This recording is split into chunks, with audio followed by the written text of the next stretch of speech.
ang daming homeless. Mas pinipili kasi ng mga tao doon na maging homeless sila kasi may makukuha silang subsidy from the government. Kaya ang daming, doon, yung tumatakas, mag-order, tapos hindi sila magbabayad. Ang dami doon. So third mga ka-wonder is ang raming homeless daw sinasabi ng kababayan natin. And without bias, yes, mayroong mga homeless talaga dito. Dito sa Yellowknife na area kami kung saan. Yeah, maraming homeless. A lot.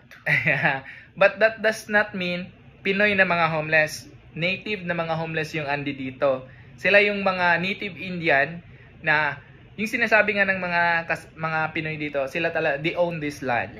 Yeah, and the government of Canada acknowledges that. That's why, may nare-receive silang subsidy from the government.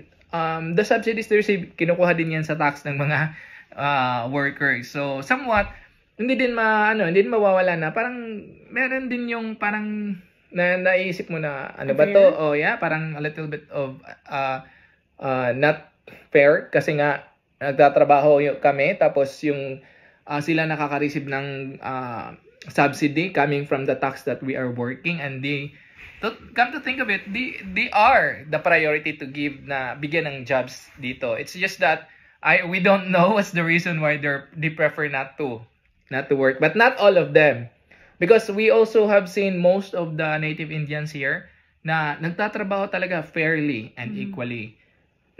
Meron lang talagang mga iba na ligaw yung landas kumbaga. So kaya nag-homeless sila. Yeah, in my opinion naman, yeah, their homeless are untouchables, but they are harmless.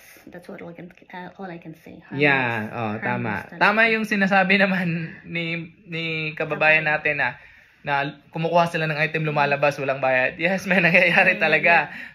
Especially lalo na pag winter, na wala na silang na damage na yung mga winter gear nila. Pumapasok sila din sa Marks. Tapos hindi yan na paglabas niyan may mga tag pa yan, pero kahit tawagin mo yung tumawag ka ng RCMP, they will just pick it up, and then the following day you will see them again in the streets. Like they are untouchables talaga. Yeah, that's our opinion.